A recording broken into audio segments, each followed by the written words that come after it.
मेरे रसूल फरमाते अला उनब्बिउकुम बि अकबरिल कबाइर, सहाबा मैं तुम्हें बड़े बड़े गुनाहों की खबर ना दूं। अर्ज की आका इरशाद फरमाइए अल इशराकु बिल्लाह, अल्लाह के साथ किसी को शरीक ठहराना, व अकूकुल वालिदैन, वालिदैन की नाफरमानी करना, व कौलु ज़ूर, झूठी गवाही देना। बड़े गुनाहों में जवानों एक गुनाह माँ बाप की नाफरमानी है। तिरमिज़ी की रवायत, अबू हुरैरा रावी, बाबुल फित्र में ये रवायत मौजूद है।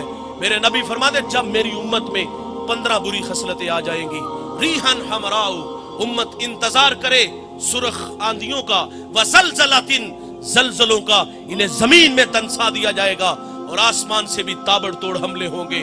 वो 15 बुरी खसलतें कौन कौन सी है? इज़्ज़तु खिज़ल फ़ैउ दुवलन, फरमाया जब हुक्मरान तबका सरकारी खजाने को दोनों हाथों से लूटना शुरू कर देगा। वल अमानतु मगनमन, जिसके पास अमानत रखी जाएगी जाती माल समझ के हड़प कर जाएगा। वस ज़कातु मगरमन, मालदार लोग ज़कात देना छोड़ देंगे। व तुअल्लिमु लिगैरि दीन, उलमाए दीन दुनिया के तलबगार बन जाएंगे। व अता रजुलु इमरातुहु, आदमी बीवियों के फर्मा बरदार होंगे। व अक्का उम्मुहु, माओ के नाफरमान हो जाएंगे।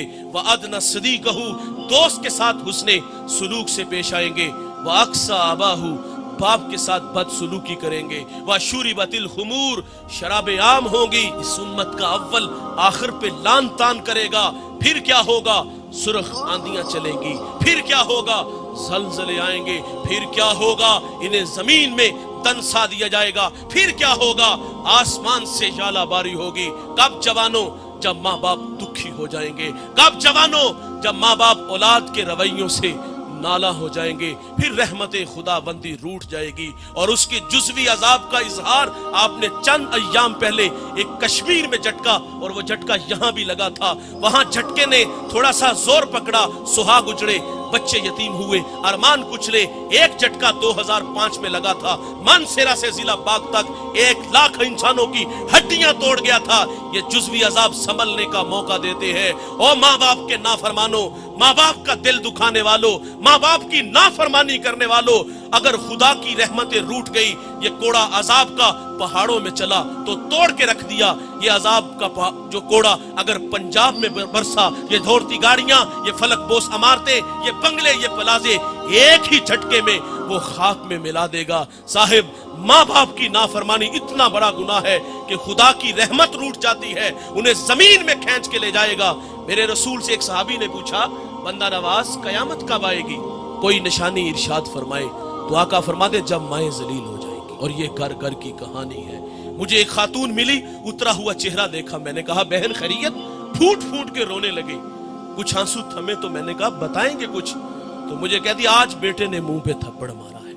मेरा हाथ पकड़ के सर पे रखा, करीब था कि फट जाता।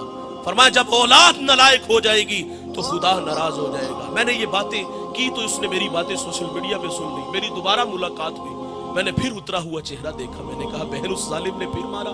कहा उसने दुखी नहीं किया, तूने दुखी किया। मैंने कहा मैंने आपको क्या कहा? कहा तेरी बातें मैंने सुनी है, सामने हजारों लोग बैठे थे और मुझे खौफ सा आने लगा कि इतने लोगों में से किसी ने मेरे बेटे को बद्दुआ ना दी। और मैंने कहा जालिम तू थप्पड़ मार रहा है और वो तेरी जिंदगी की भीख मांगती है। मेरे नबी फरमाते हैं, अब आप बड़ी दौलत है यार, हुजूर फरमाते जन्नत तुम्हारी माँ के कदमों तले है।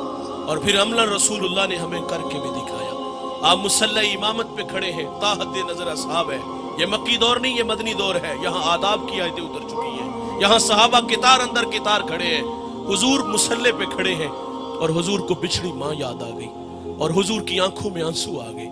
यार मिसाल से अर्ज करूंगा, जिसने दुखों का दौर देखा हो ना, खुशहाली आए तो इंसान आरजू करता है काश कि आज मेरे माँ बाप जिंदा होते तो ये सर पे इज्जत की दस्तार देखते। मेरे दोस्त ने गाड़ी ली, मैंने मुबारकबाद पेश की तो आंखें बरसने लगी। मैंने कहा भाईजान ये खुशी के आंसू है या माजी की कुछ तलखियां हैं? उसने कहा एक जमाना था कि मेरी माँ बीमार हो गई और मेरे पास इतने पैसे नहीं थे कि मैं माँ को गाड़ी पे बैठा के हॉस्पिटल ले जाता।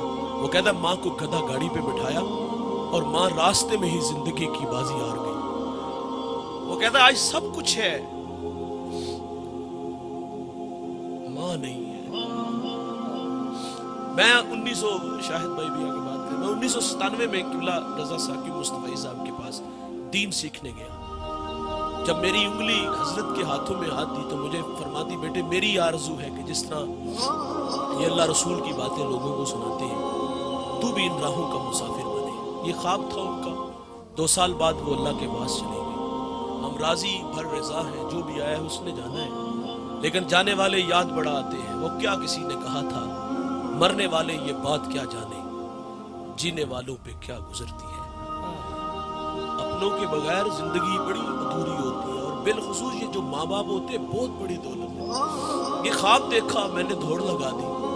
میں نے زندگی میں بڑی عزتیں پائی ہیں, پورے پاکستان میں جاتا ہوں عزت سے نوازا گیا, لیکن کبھی کبھی آرزو مچلتی ہے میری ماں ہوتی. میں لوگوں کو رسول اللہ کی باتیں سناتا اور وہ پردے میں بیٹھ کے مجھ سے حضور کی باتیں سنتی تو میرا قد کس قدر بڑھ جاتا. انسانی فطرت ہے بھائی, وہ ڈھونڈتا ہے ان رشتوں کو. انسان کو زمانہ یاد آتا ہے نا, کبھی غربت کی لکیر پہ کھڑا تھا, اچار سے روٹی کھاتے تھے, کبھی لسی میں وہ نمک مرچ بھگو کر کے اس سے ہی روٹی کھا لیتے تھے, اور آج دسترخوان پہ انواع و اقسام کے کھانے پھل ہیں. ڈھونڈتا ہے انسان ان بوڑھوں کو کاش ہوتے. کبھی کوئی محلے میں نہیں جانتا تھا, آج پوری دنیا میں شہرت ہے. کبھی پاس سائیکل نہیں تھا, آج جہازوں کے سفر ہے. تو انسان تلاش کرتا ہے کاش وہ ہوتے تو میں ان کی عزت کرتا, میں ان کے قدموں میں بیٹھتا ہوں, ان کی خدمت کرتا. جوانوں یہ بہت میرے رسول کو ماں یاد آئی, مصلے پہ کھڑے ہیں. حضور کی والدہ کب بچھڑی, جب حضور کی عمر 6 سال تھی. ابوا نامی ایک چھوٹی سی بستی ہے جہاں سیدہ آمنہ رضی اللہ تعالی عنہ آ کر کے رک جاتی ہیں, اور آپ کو بخار نے آ گھیر لیا. آپ جان گئی کہ یہ بخار میری جان لے لے گا. وقت رخصت ام ایمن سے کہا کہ میرے بیٹے محمد کو باحفاظت امیر قریش تک پہنچا دینا, اور پھر حضور کو پاس بلایا. ادھر بچپنے کی معصومیت, پیشانی میں نبوت کا نور, ماں بیٹے میں کھپ سی جاتی ہے. 2 باتیں کی اور پھر ہمیشہ کے لیے پہاڑوں میں سو گئی. فرماتی بیٹا کلو حین میت, کلو جدید بال, کلو کبیر یفنا, وانا میتۃ وذکر پاک وولدت طہرا. فرمایا بیٹا ہر نئی چیز نے پرانا ہو جانا ہے, ہر باقی نے فنا ہو جانا ہے. فرمایا بیٹا میں بھی جا رہی ہوں, لیکن سنو میرا ذکر باقی رہے گا, اس لیے کہ میں تیرے جیسا سونا محمد چھوڑ کے جا رہی ہوں. سانسوں کی مالا ٹوٹ گئی, موتی فضا میں بکھر گئے. حضور ماں سے لپٹ کے روئے, اور پھر اپنے ننھے ہاتھوں سے کالے پتھروں کی قبر بنائی, اس میں آنسوؤں کا چھڑکاؤ کیا. جہاں تک ماں نظر آتی رہی حضور پلٹ کے ان کالے پتھروں والی قبر کو دیکھتے ہیں. میں نے سیدہ آمنہ کے مزار کی 2 دفعہ زیارت کی ہے. یہ مدینہ سے 350 کلومیٹر کے فاصلے پر ہے. مقام بدر سے 85, مستورہ سے 25. میں پہلی دفعہ حاضر ہوا تو پہاڑ کے نیچے تھا, ماحول خاموش ہے, ہوا کا کہیں سے کوئی ایک جھونکا بھی نہ آیا. لیکن جب سیدہ آمنہ کے قدموں میں جا کھڑا ہوا, یقین جانو ایسا لگا کہ اللہ نے جنت کے 8 دروازے ہی کھول دیے ہوں. ایسا لگتا تھا کہ جنت سے ٹھنڈی ہوائیں سیدہ آمنہ کو سلام کرنے آتی ہیں. ام ایمن کہتی میں حضور کو لے کے پہاڑ سے نیچے آئی. جب نیچے آئی تو پیچھے پلٹ کے دیکھا تو حضور میرے ساتھ نہیں تھے. فرماتی میں دوبارہ پھر پہاڑ پہ چڑھی تو میری آنکھیں کیا دیکھتی ہیں کہ حضور ماں کے سرانے کھڑے ہیں, اور وہاں کھڑے ہو کر کہہ رہے تھے امی جی آپ تو جانتے ہو کہ میرا اس دنیا میں آپ کے سوا کوئی بھی نہیں ہے. ام ایمن کی جان نکل گئی, حضور کو سینے سے لگا لیا. آقا فرمایا کرتے تھے ام ایمن میری ماں کے بعد میری ماں لگتی ہے. حضور مصلے پہ ہے, بچھڑی ماں کی یاد آئی. حضور صحابہ سے فرماتے کاش کہ آج میری ماں زندہ ہوتی, میں تمہیں نماز عشاء پڑھا رہا ہوتا, اس میں سورت فاتحہ کی قرات کر چکا ہوتا. میری ماں کو مجھ سے کوئی کام یاد آ جاتا, وہ مسجد نبوی کے دروازے پہ آ کے کہتی ابن محمد, بیٹے محمد میری بات سنو. حضور فرماتے میں نماز توڑ کے پہلے اپنی ماں کی بات سنتا. بہت بڑی دولت ہے ماں باپ, ان کی قدر کرو جوانوں.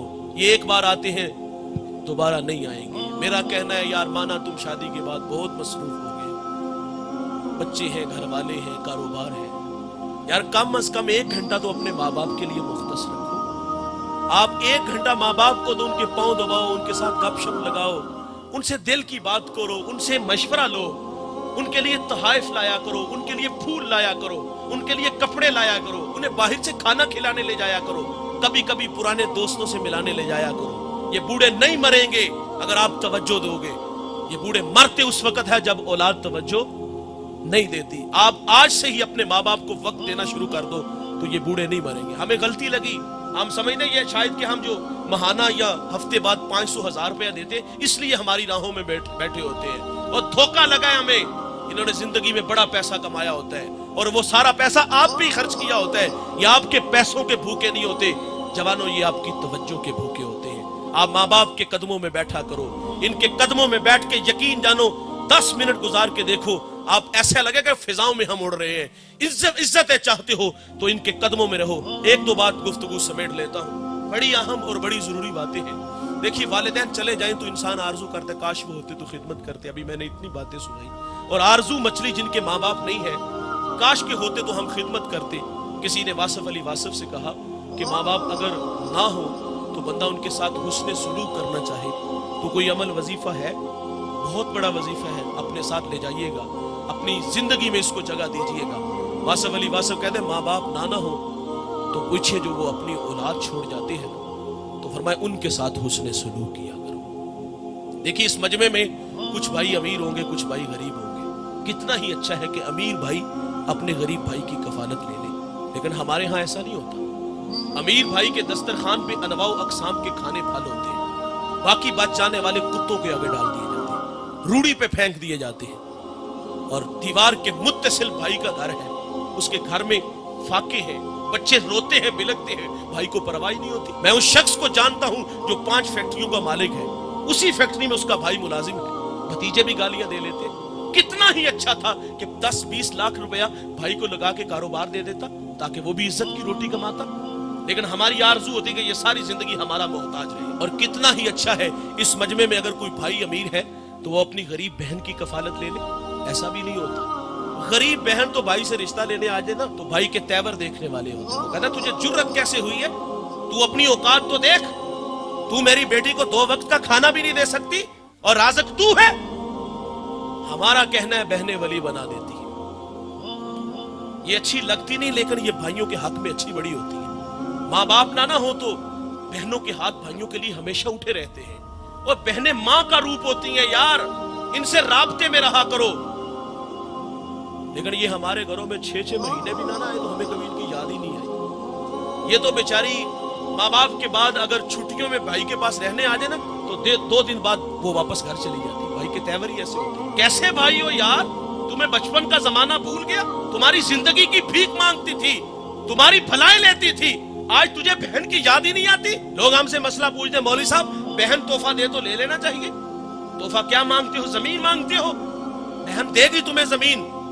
वो जानती थी अगर मैंने जमीन ना दी तो भाई हमेशा के लिए मेरे साथ राब्ता खत्म कर देगा। भाई 10 जो नफरत का 10 सिखा के जाता है कि फूफो को मुंह नहीं लगाना, मैं मर गया तो इसको मेरा मुंह ना दिखाना, और उससे 5 करोड़ की जमीन हथिया ली, तोहफे में ले ली, और तुम्हें कभी उसकी याद भी ना आई, कभी उसे अपने पास भी नहीं बुलाया। ये मेरे नबी की सुन्नत है कि बहनें जब घर आए तो उनको खाली हाथ ना मोड़ो, उनकी झोलियां भर के भेजा करो। लेकिन हमारा बहनों के साथ आप, और मैं सवाल करूंगा आप लोगों से, बच्चों के दिल में खाला का प्यार होता है, फूफो का क्यों नहीं होता? रिश्तों की कदरें सिखानी चाहिए। ये बड़ी अच्छी बात है कि बच्चों के दिल में खाला का प्यार है, फूफो का क्यों नहीं आता? मेरे बच्चों की आदत है अल्हम्दुलिल्लाह, मेरी बहनें आए तो मेरे बच्चे फूल लेके इस्तकबाल करते हैं। अपनी बहनों को इज्जत दो।